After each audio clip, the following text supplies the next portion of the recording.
empezarán a tomarse decisiones. Por un lado, hasta mayo, lo único que vamos a oír, ahora hablo más del caso de España, cosas bonitas, porque evidentemente cuando hay elecciones se dicen cosas bonitas. Y luego viene el verano y después, cuando estas auditorías, estos resultados se publiquen, entiendo que cuando esté la banca clara empezarán a tomarse medidas. Y yo entiendo que la situación de la banca no está clara. A ver, lo digo yo, lo dice el Banco Central Europeo, lo dice el Banco de España, etcétera, etcétera. Pero dice nuestra banca o la banca europea. La banca española, mire, porque creo que usted ha dicho que no esperaba que quebrara ningún banco más. No, a ver, es que no ha quebrado ningún banco. En España no ha quebrado ningún banco, han sido rescatados bancos. Pero fíjese que hay un tema del cual ha dejado de hablarse prácticamente en España, que es de la morosidad de la banca. La banca, teniendo en cuenta la morosidad propia, más además el Sareb, el banco malo, está rondando el 17% de morosidad. Los activos que tiene la banca están contabilizados a un valor muy superior a su valor de mercado. Por eso es tan importantísima la auditoría que ahora, dentro de unos días, comenzará a hacer el Banco Central Europeo para poner sobre la mesa cómo está la situación real de la banca. Mire, hay un dato que a mí literalmente me puso los pelos de punta cuando a finales de octubre, principios de noviembre, el Banco de España reconoció que no sabía el estado real de los 264.000 millones de euros en créditos que tiene refinanciada la banca. O sea, esto sinceramente es muy preocupante y estas cosas se han de aclarar. Yo entiendo que ahora a todos los niveles se están poniendo muchos parches, no se está hablando de nada problemático, a nivel de nada comprometido, a nivel de nada triste, entre otras razones porque la gente no quiere oír ya cosas tristes, pero lo cierto es que hay una gran cantidad de preguntas que no están resueltas, tanto a nivel de la banca como a nivel de las empresas. Usted piense, por ejemplo, que la deuda de las empresas españolas supera el 120% del PIB. Hay muchas empresas que no pueden pagar lo que deben. El acceso al crédito está cerrado, etcétera, etcétera. Y de lo único que se está hablando es de hacer proyecciones a partir de unas cifras que siguen siendo las mismas que en octubre se utilizaron para elaborar los presupuestos. Profesor, por zanjar el tema de los bancos y continuar con otras cosas, el paro que quería tratar ahora mismo, lo de los test de estrés, lo de las auditorías, ya se hizo. Y bueno, se vio que las notas que se dieron no siempre fueron las más adecuadas. ¿De verdad conviene otra vez pasar por todo ese estrés al que nos someten los test de estrés, que ponen nerviosos a los mercados, que dejan que los bancos se paralizan los créditos? ¿De verdad es imprescindible hacer eso de nuevo, visto que las últimas notas que se dieron tampoco se correspondían realmente al final con la realidad? Mire, la banca europea ha sufrido 3 stress test. La banca española, un cuarto, que es el famoso análisis que hizo Oliver Wyman. Bien, estos stress test se han reconocido finalmente de que fueron lights, de que fueron para cubrir un expediente, de que no llegaron al fondo de la situación. Yo estoy absolutamente convencido, se ha dicho por activa y por pasiva, este análisis que se va a hacer ahora, va a ser en serio. Va a ser en serio porque es imprescindible conocer el estado real de la banca para abordar cualquier tipo de política. Señor Riño Becerra, el paro es el principal problema que tienen los ciudadanos, que sufren, que tiene el país, y las estadísticas de los 2 últimos meses nos han sorprendido para bien, en noviembre y diciembre. ¿Cree usted que se puede seguir esa tendencia? ¿Por ese lado tampoco ve usted ningún atisbo de mejoría? A ver, hemos de tener en cuenta varias cosas con respecto al paro. Estos 2 datos de los últimos meses del 2013 se refieren al paro registrado. Yo sobre el paro no diría nada hasta que el Instituto Nacional de Estadística el 23 de enero publique la encuesta de la población activa. Punto número 1. Punto número 2. La Seguridad Social sigue perdiendo afiliados. En el año 2013 se han perdido 85.000 afiliados. En tercer lugar, y un dato que es gravísimo para mí, la industria sigue destruyendo empleo. Y usted sabe que la industria es un sector de un valor añadido mucho más alto que otro tipo de sectores. Bien, ¿qué es lo que yo entiendo que va a suceder? Yo entiendo que hay subsectores en los que el paro va a mejorar. Lo que no entremos, por favor, es analizar en qué tipo de mejora o qué tipo de empleo se va a crear. Es decir, esto aparquémoslo de momento. Hay sectores que sí, pero hay sectores que no. Con lo cual, yo el problema o el peligro que veo es que España cabalgue hacia una situación de paro estructural cercana al 19-18%, que realmente es una auténtica exageración. Una situación de paro estructural que sea prácticamente inabsorbible. Y luego, por el otro lado, que sí que se cree empleo, pero que sea básicamente empleo a tiempo parcial y evidentemente con una remuneración muy baja, lo cual esto incidirá muy poco en el consumo, a no ser que la gente desahorre, y evidentemente esto tampoco ayudará a la economía. Dice usted que hay que agarrarse a un empleo ahora mismo, aunque se gane un 40% menos, pero dependerá de los casos, ¿no? Si esto lo hubieran hecho, por ejemplo, los empleados de la limpieza de Madrid, a los que iban a despedir a la mitad de la plantilla y a cobrar la mitad, y al final no fue para tanto, si se hubieran conformado y no hubieran peleado, pues se hubieran conformado desde el minuto 1 y estarían ganando ahora la mitad menos. Hay que conformarse, claro, aunque sea injusto. A ver, ¿el problema cuál es? El problema es que la demanda de trabajo es muy inferior a la oferta de trabajo, con lo cual hay en subsectores que realmente sobra población activa, y la única forma de reducir la tasa de paro es que la población activa se reduzca. Claro, la señora Fátima Báñez se pondría muy contento si mañana decidieran emigrar los 6 millones de parados que hay en España. O sea, esto la señora Fátima Báñez se pondría contentísima, porque la tasa de paro bajaría prácticamente al 0%. Lo que pasa es que eso no resolvería el problema de que en España no se está creando ocupación.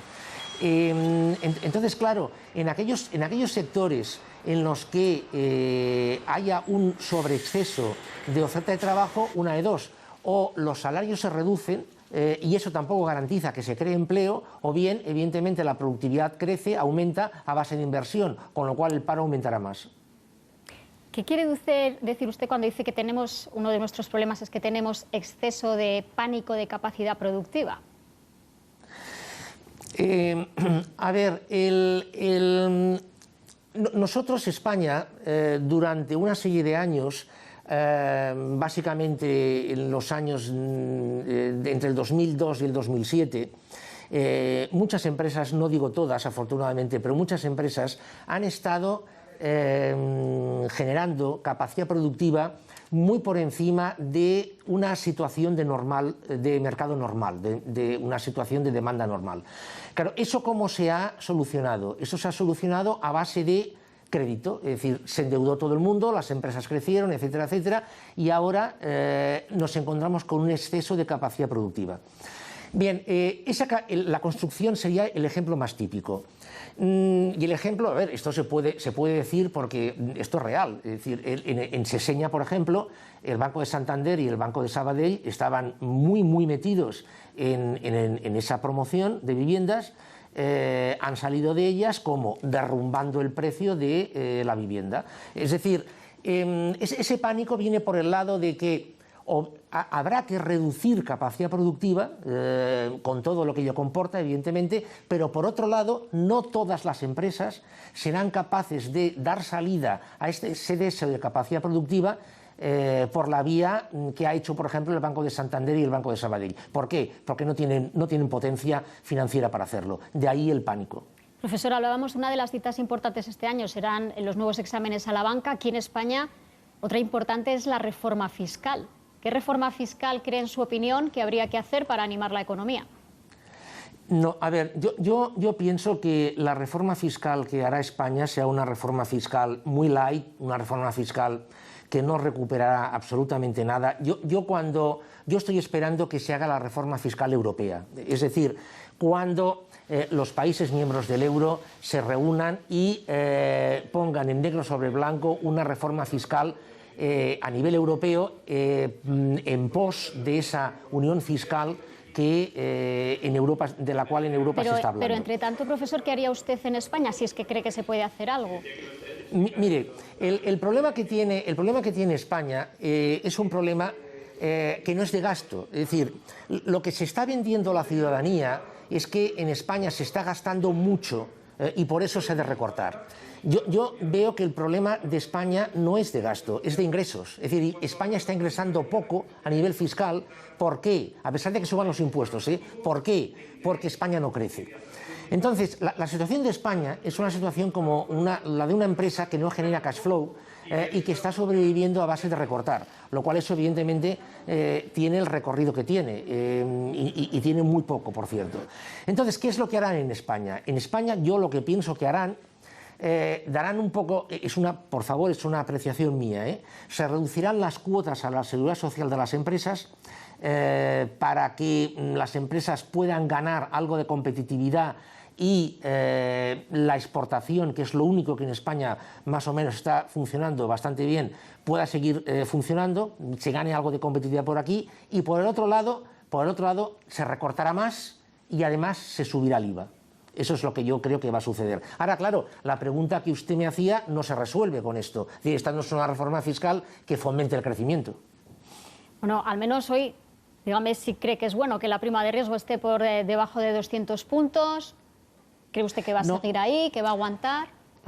Pero a ver, la prima de riesgo yo creo que se ha maxificado ahora y se maxificó antes, el valor de la prima de riesgo. A ver, ahora estamos muy contentos en España porque la prima de riesgo está en 190 y tantos puntos. Bueno, a ver, yo le recuerdo que España tuvo su prima de riesgo en el año 2004 en 4 puntos. 4 puntos. España está pagando su deuda a 10 años al 3,70 y pico, 3,80%. Japón actualmente está pagando su deuda a 10 años al 0,9%. La prima de riesgo depende de cómo le vaya a Alemania. Las expectativas de la deuda a 10 años de Alemania y de Estados Unidos es que crezcan. Depende mucho de que los mercados quieran que haya tranquilidad o no quiera que haya tranquilidad en el país. Y actualmente a todo el mundo le conviene que en España haya tranquilidad.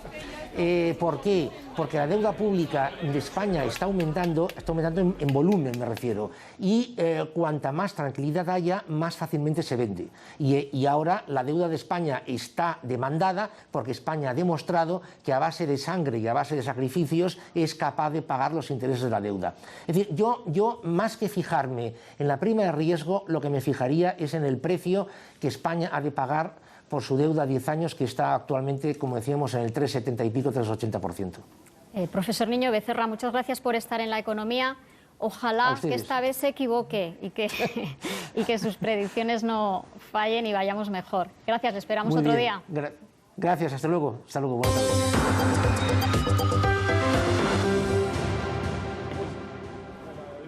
Son imágenes de la retención de 2 directivos de la fábrica de neumáticos Goodyear en Amiens, en Francia. Así han estado desde ayer por la tarde hasta hace cosa de poco más de una hora. Los trabajadores bloquearon la salida con un tractor, con la rueda de un tractor, después de conocer que la fábrica, tras años de negociaciones, va a cerrar definitivamente.